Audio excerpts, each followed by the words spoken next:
This is a quick tutorial on how to use the new ultrasound machine at Jefferson Hospital. We have this brand new GE machine, and we're only going to focus on how to turn the machine on and then how to save clips to the hard drive. Now, when you look at this, it can be a little intimidating at first. There's lots of buttons, there's lots of things you can press, but let's simplify it at first and let's get rid of the keyboard. So now, just focus on here and let's work on how to turn the machine on. There's a button here at the upper left hand corner, the on-off switch, and as it says, this is what you press to turn the machine on. It takes about 90 seconds, maybe 2 minutes to turn on from an off position. I'm hoping that by the time you get on shift that the machine will already be on. Eventually, we'll get there where we're using the machine so much and so often, so frequently, that it's in our advantage to keep it on as long as it's plugged in. So again, there's the on-off button. If you go right here, there's a button called Patient, and this is what you press to put in patient information.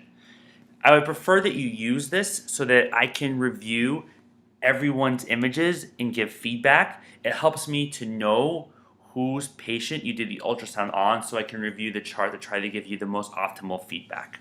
So to put in patient information, you press this patient button right here, and it gets you to this blue screen. Now, the very first thing I want you to press is New Patient. And it's important that you do that because I don't want you to save clips or images under the wrong patient. And again, I've zoomed it up here, New Patient.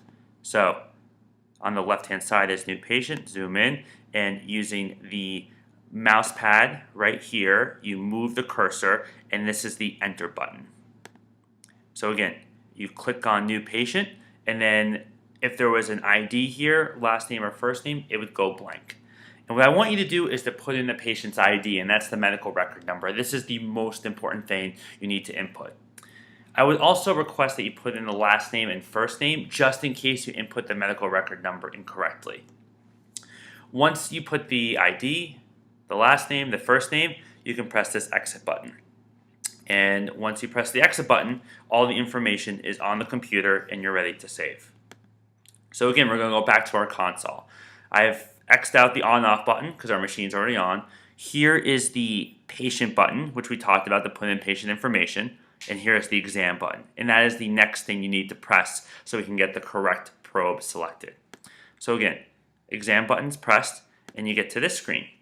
And you have multiple options. You have 3 probes now instead of 2, and you have all of these applications that you can use ultrasound for.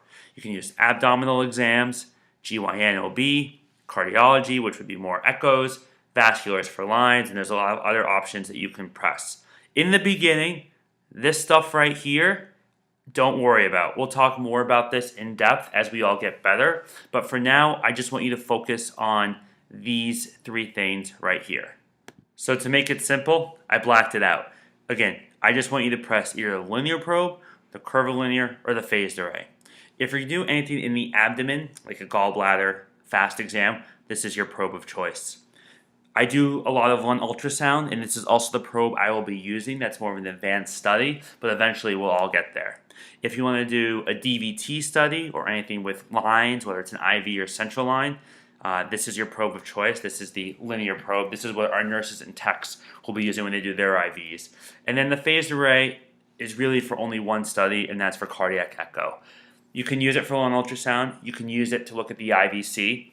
I believe this is a better probe, the curvilinear, but you can use this probe for that reason. Once you select your probe for your study of choice, you're going to go back to your main screen, and now we need to save clips. You're doing your ultrasound, and then you find something you want to save. And this is the button that you press, the P1 button, to save.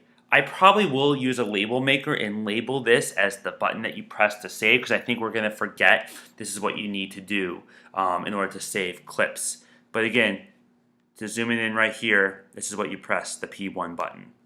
And once you press this button, your ultrasound machine is going to save for 4 seconds. So you press the button, you move your probe in whichever direction you want to do it to provide the clips that I need to see, and you only have 4 seconds to do so. You can save as many clips as you want, and in fact, the more you save, the more I can review, and the more I can give feedback. So again, just to recap, to turn the machine on, you press the on-off button. Once you've done that, I need you to press the patient information button so that you can load patient information into the system. You press new patient. Once that's done, put in the ID number, the last name, the first name, and again, the ID number is the medical record number. You then press the exit button. You then press the exam button to pick whichever probe you'd like to use, and then to save P1. Again, very basic tutorial. This is going to take time, and again, our workflow will probably change in December once we're able to upload everything into packs. But for now, this is how to turn the machine on, put in patient info, and save. Hope this video helps. Let me know what I can do to help with this process. Thanks, everyone.